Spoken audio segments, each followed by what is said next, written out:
예산짝이 땅 찾기 중요한데, 근데 계약은 한번 잘못하면 정말 어마어마한 큰 손실이 나거나 할 수가 있습니다. 더 중요한 거는 어느 놈이랑 쓰느냐. 그렇기 때문에 어떤 놈이랑 그럼 계약을 해야 되는지, 특히 이제 설계는 잘못하면 몇 천만 원 날리는 건데 시공 계약은 잘못하면 몇 억이 날라갑니다. 그리고 집이 다 지어졌는데 준공이 안 되거나 집은 다 됐는데 입주를 못 하는 경우가 많아요. 시공사한테 돈을 다 줬는데 시공사가 자재업체한테 돈을 안 줘서 어떻게 되냐면 자재업체가 준공에 대한 서류를 넘겨줘야 되거든요. 시공사한테 또는 건축사한테 넘겨줘야 되는데 돈을 안 받으니까 안 넘겨주는 거예요. 그렇게 해서 입주를 못하는 경우도 허다하고, 이런 피해사를 저는 정말 많이 봤기 때문에 특히 시공회사를 정말 잘 구별해서 찾으셔야 되고, 계약할 때도 특약 조건에서 이거를 반드시 묶어놓을 수 있게 하셔야 되고, 토지 계약입니다. 토지 계약 때 챙겨야 될 것, 법정 서류가 있고 이 계약서와 특약 사항이 있습니다. 법정 서류는 누구라도 다 뗄 수 있어요. 이게 예시 사항으로 저희가 공인중개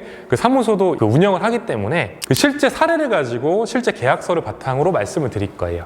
이게 일반적으로 충분히 나올 수 있는 사례거든요. 땅이 여기예요. 그러니까 전원주택 단지 안에 있기는 하지만 이 땅은 이미 토목공사라든지 이런 게 되어 있지 않은 땅입니다. 근데 이분이 일단은 첫 번째, 일단 자기 집을 먼저 팔아주세요. 제가 팔아드렸어요. 그래서 그 판 돈으로 그럼 나는 어떤 건물을 짓고 싶냐면, 나는 사는 집도 있어요. 근데 거기서 뭔가 운영을 하고 싶습니다. 뭐냐면 이분이 애견 관리 호텔을 나는 여기서 운영할 거다. 그러려면 땅이 200평이 넘어야 돼요. 땅이 굉장히 커야 되죠. 그리고 더 큰 조건이 뭐냐면 애견 위탁 관리 시설이라는 거는 2종 근생시설입니다. 근생시설 할 때 어떤 상가가 근생시설이죠.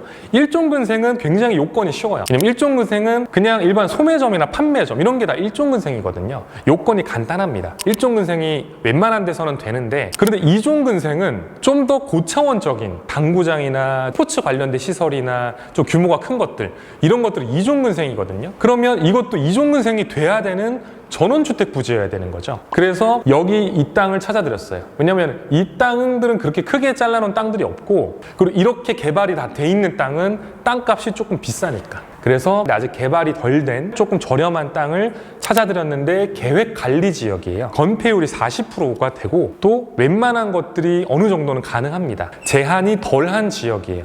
그래서 계획관리지역에 땅을 찾아드렸죠. 그리고 건폐율이 많으면은 그 건물을 단층으로 지을 수가 있습니다. 그러니까 단층으로 지어도 땅을 크게 쓸 수가 있는 거죠. 그래서 이 땅을 찾아드렸는데 이렇게 반듯하게 토목공사가 완료가 됐고, 토목공사를 완료해달라는 조건을 토지 매매 계약서에 넣어야 돼요. 토지 공급자한테. 여기가 집입니다. 여기가 애견 호텔 있고 여기 반은 샵인샵으로 해서 네인샵으로 임대를 또 주고 있어요.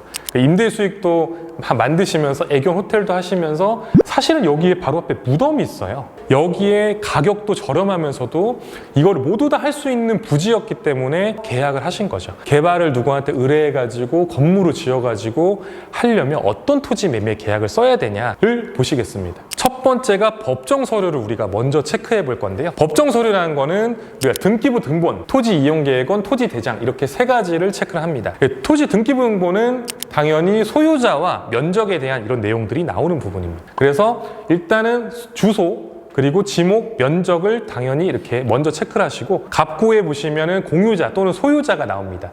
이 소유자의 주민등록번호가 맞는지 체크를 해보는 거죠. 그리고 계약서 상에 나와 있는 인적사항과 이 등기부 등본의 인적사항을 먼저 체크를 하고요. 그 다음에 여기는 토지 이용 계획 확인원입니다. 토지 이음이라는 사이트에 가셔서 발급하시면 되고, 등기부 등본은 인터넷 등기소 라는 사이트에 가서 결제하시면은 여기 나오고요. 토지를 떼보시면 되고, 요건 토지 이음에다가 주소를 집어넣으면은 바로 이렇게 나옵니다. 거기도 주소와 면적 이게 다 나와요. 근데 그 토지 지번과 등기에 있는 지번과 그 면적과 여기에 토지 이음에 있는 토지 이용 계획 확인원에 있는 주소가 정확하게 일치하는지 그것도 보시고, 요렇게 돼 있으면 도로가 접한 겁니다. 근데 요렇게 안 돼 있는 경우가 대부분이에요. 왜냐하면 대부분 사도를 접하고 있기 때문이죠.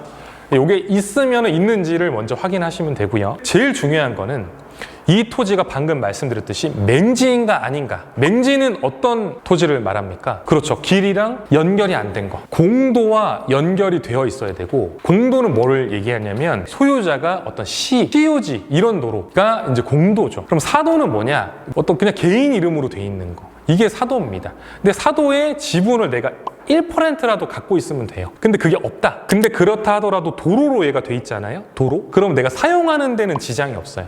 근데 언제 문제가 생기냐? 이 도로를 굴착하는 데 문제가 생깁니다. 집을 지으면은 이 도로, 내 앞에 있는 도로를 무조건 굴착할 일이 생겨요. 전기, 통신선, 그리고 맨홀까지 땅을 무조건 굴착을 해줘야 돼요. 도로를 다 가져갈 필요도 없어요. 아까 말씀드렸죠. 1이라도 있으면 됩니다. 1%라도 있으면 됩니다. 1제곱미터라도 있으면 됩니다. 그렇기 때문에 도로가 연결되어 있는지 도로 지분을 일단 확인해야 되는데, 도로가 여기 있는 도로 지분이 당연히 있어야겠죠. 여기 보면 또 세모난 게 있어요. 거기 세모난 것도 지분이 있어야겠죠. 그 옆에 여기도 지분이 있어야겠죠. 그거랑 연결된 큰 공도랑 연결된 도로, 이 4개의 지분이 다 있어야 실질적으로 이 땅은 효력이 발생하는 맹지가 안 되게 되는 땅이 되는 거예요. 그래서 이거를 실질적으로 그 토지 매매 계약서에다 다 넣어줘야 된다는 거죠. 자, 그리고 토지 대장도 뽑아서 봐야 돼요. 등기부 등본의 소유자와 토지 대장이 일치하지 않는 경우가 있습니다. 간혹이지만. 그래도 우리가 만에 하나 이런 부분을 모르고 우리가 계약했을 때 나중에 알면 큰일이잖아요. 이거 떼는 거 그냥 민원 24시에 가셔서 주소 쳐가지고 하면은 공짜로 뗄 수가 있습니다. 열람하실 수가 있습니다. 여기서는 이 면적과 주소와 소유자 정도만 확인을 하시면 됩니다. 근저당이 예를 들어 얼마나 있는지 또 체크를 하셔야 돼요. 근저당이 예를 들어 내가 구매하는 가격보다 근저당이 더 많아. 그런 경우가 있을 수도 있거든요. 그거는 말이 안 되는 계약이기 때문에 물어봐야 되는 거예요. 공인중개사한테. 이걸 어떻게 되냐. 그리고 대출을 승계를 할 수 있는지, 뭐 대출을 얼마나 더 가능한지, 이런 경우도 계약하시기 전에 미리 체크하시는 것이 좋습니다. 또 분할이 안 돼 있는 경우도 굉장히 많습니다. 특히 전원주택 단지, 옛날에는 다 분할이 됐었어요. 근데 요즘은 건축법이 바뀌어서 분할을 잘 안 해줘요. 그래서 토지 분할이 안 된 상태로 토지 매매 계약을 하는 경우가 많아요. 가분할도에도 여기 번호랑 여기 이 위치에 도장을 꽝 같이 찍어야 됩니다. 토지 매매 계약을 할 때. 여기에 어디로 지분을 갖고 왔는지가 명시가 안 돼 있잖아요. 그 측량 사무소에서 발행한 분할도에서 해서 같이 도장과 남발을 같이 그 매매 계약서에 넣어놓는 것이 좋습니다.